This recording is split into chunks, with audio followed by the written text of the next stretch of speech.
All right, so this article is from Newsmax. It actually says some Black Californians might get 1.2 million in reparations. Um,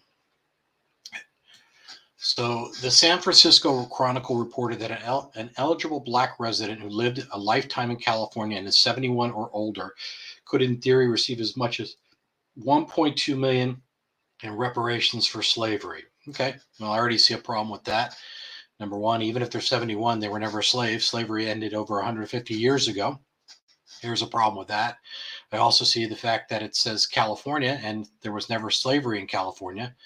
Um, so there's a problem with that. The California Reparations Task Force released estimates. By the way, the California Reparations Task Force is one made up, from what I understand, 100% of, by Black people. That's like when Congress approves their own pay raises. Every time they do it, and they've already given themselves two over the last few years to deal with the inflation that they caused. It's 95% of the members of Congress vote or higher to approve those um, pay raises. I know, crazy, right? Why would you approve your own pay raise? Go figure.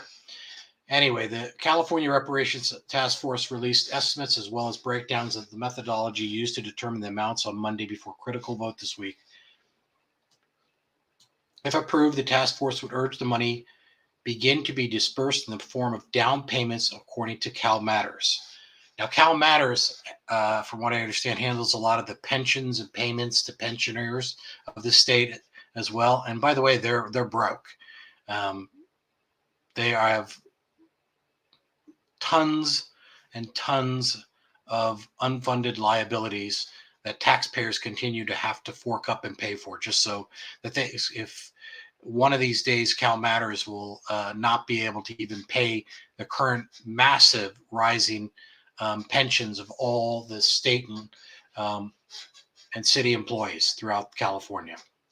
Anyway, the California Reparations Task Force was established in September 2020 after the passage of State Assembly Bill 3121, which cleared the way for the state to evaluate the financial impact of slavery on Black residents and determine the best means to repay them, more than 150 years after slavery ended. The task force documents discuss two kinds of reparations: those arising from particular instances of discrimination or harm that require an individual to file a claim, and those that involve distributing money or benefits to all eligible Black Californians for racial harm the entire community experienced. Okay, that again, that's going to be tough to prove. That's someone claiming something, and it'll be almost impossible in many cases to prove. Economists advised the task force and were asked to estimate the total financial losses suffered by Black Californians affected by slavery and institutional racism.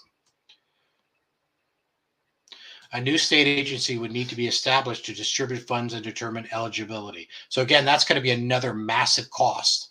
A new state agency in California. Those are all new state employees that are going to get massive salaries, massive pensions, massive benefits that Californians are going to have to pay for. Oh, and don't think you're not going to pay for it the rest of the country. When California needs money, they're going to go to the federal government for the bailout for all this bullshit. They're already $20 billion in the hole right now this year, upside down. They can't pay their bills as usual. They were in the positive for a while with all the extra money that was coming in from the federal government during the whole C-19 bullshit. Anyway, a new state agency would be established. Those who qualify could receive various payments to compensate for alleged injustices of over policing of the Black communities, discrimination in housing, inequity in the healthcare system, according to Cal Matters. Each of those categories includes a maximum payment based on specific time frames. Now, I'm not going to go over each of these payments. There's quite a few of them. They've broken them down. I'll leave a link in the description area if you want to go over these payments. But it's quite a bit of money, and it's going to be very hard to prove who gets what. Although I can tell you that nobody deserves any of this money because nobody was a slave, and none of the people would be paying their hard-earned tax money were ever slave owners, and most of the discrimination that they're talking about was half a century ago. Okay. Anyway, so I'm going to move down on this article. Let's see what else. I wanted to mention another thing that they had mentioned. They had mentioned also, which was interesting, which I thought was very interesting in this article. One of the ways they'll determine which black resident gets a check is how they were affected by mass, mass incarceration and over policing of black communities. Well, why is there mass incarceration of black men, and why is there over policing in black communities? Let me see if anyone is anyone out there intelligent enough to give me an answer on that. I'll let you guys answer in the comments if you want, if you can figure that one out. So now we're going to write a check for the very people that are committing the crimes, because they are arrested and go to jail for the crimes they commit. And we need, and that those communities where there's so much crime because of culture and lack of fathers in the homes. Now we're going to pay a check to all those people. That doesn't sound very fair to me. So anyway, so additionally, the task force may also recommend the state of California to formally apologize for slavery. Again, the state of California to formally apologize for slavery. California never had slavery, so they're apologizing for something that never happened. I want you to keep that in mind. I'm going to go ahead and link this article down below in the comment section if you want to read the rest of it, because there's not much more to it, to be honest with you, but this is the kind of thing that drives people crazy. Right now, taxpayers are being hit with high inflation, high cost of living from the very policies of this administration that are destroying the country. Not only that, but the taxpayers are also paying for the salaries in Ukraine from a war the U.S. government started, not Russia and not their puppet Ukraine.